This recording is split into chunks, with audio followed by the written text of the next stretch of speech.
85% of your Social Security benefits could be subject to income taxes. See, the problem with Social Security is that most people, and even many advisors, don't fully understand the Social Security tax calculation. And even more unfortunately, because of the way the IRS does these calculations, a very minor increase to your income can seriously impact your tax bill. In this video, I'll break down Social Security taxes, how to calculate provisional income, what we call the Social Security Tax Torpedo, and what you can do about it. Let's dive in. Hi, I'm Rob, Certified Financial Planner, here to help you get the most ROI out of life and your money. So first, let's clear this up. Is Social Security taxable? If it's your only income, then no, it's probably not taxed at all.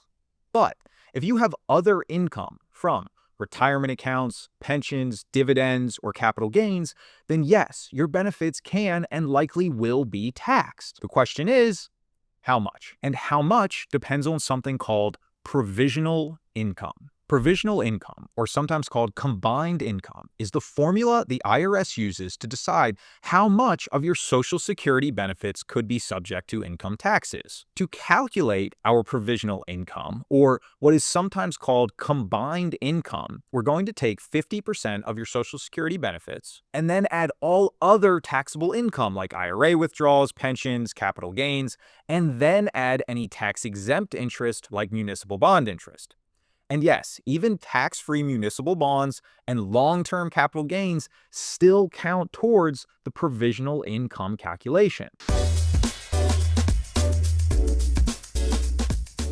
So, say your Social Security benefits are $30,000.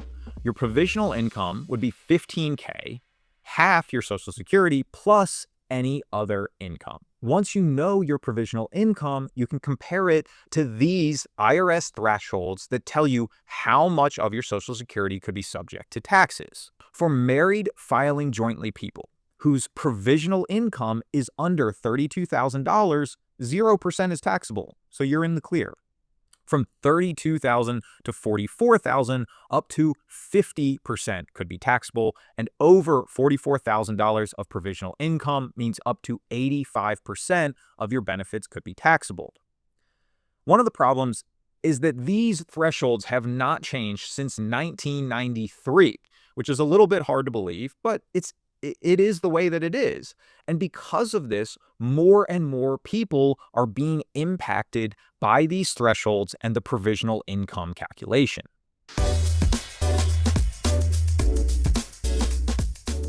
Let's take a look at a real-world example of how small changes can impact your total tax picture when it comes to Social Security and provisional income. Meet Bob and Mary. They're retired and they're filing jointly. First scenario we're going to look at here shows them with a total Social Security benefits of $30,000 and IRA withdrawals are $25,000. Their provisional income is going to be $15,000 from Social Security plus $25,000 in IRA distributions for a total of $40,000. That puts them in the 50% threshold, meaning up to 50% of their combined Social Security benefits may be subject to federal taxes. However, if this was all of the income that they'd still have the standard deduction, as you can see at the bottom, to come in and save the day, reducing their taxable income to zero. Now, that's an interesting point. I've got a whole video breaking this down, linked below in the description. But let's say, for today's conversation, that they have just a little bit more income.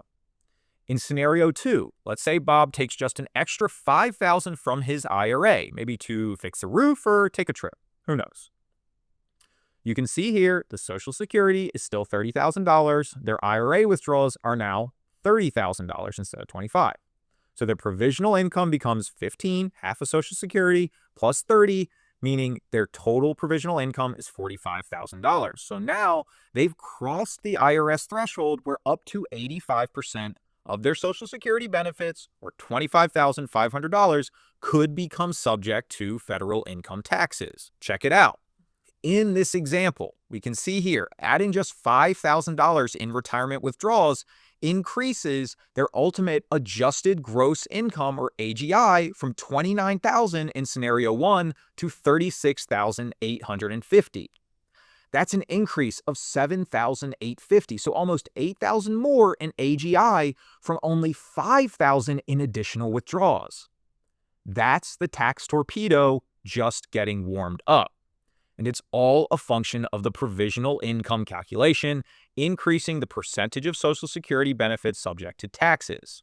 The tax torpedo happens when a small increase in income causes a much larger increase in your tax bill.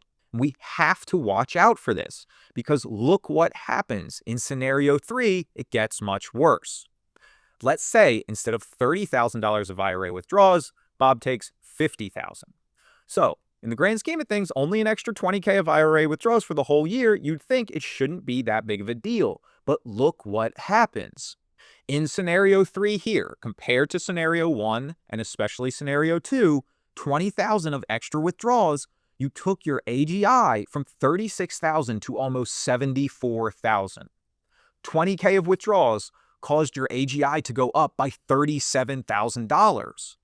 And you can see here, your taxable income went from $3,600 in scenario 2 to $40,000 in scenario 3 from $20K of extra withdrawals.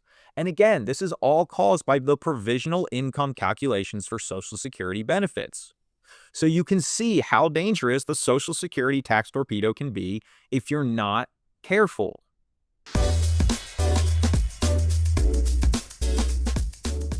We've now talked about how provisional income works, how Social Security gets taxed, what the tax torpedo is. The question now is, how do we avoid the sneaky trap? The good news is that there are a few things to be done.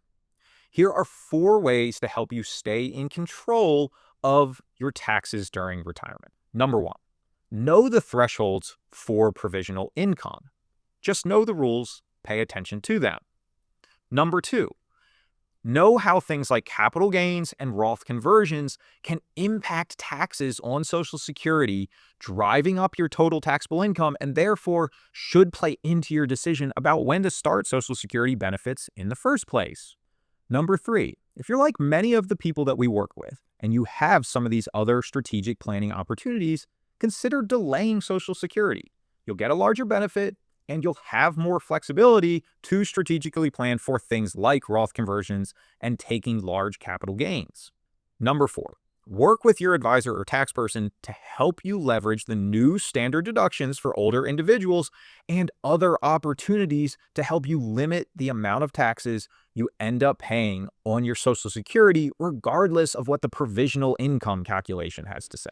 And finally, if you're curious how we might be able to help with your Social Security planning, there's a link in the description below to book a free consultation. The tax torpedo happens when a small increase in income causes a much larger increase in your tax bill. But it can be avoided with some smart planning, income timing, and just knowing the rules, and probably working with somebody who knows them even better.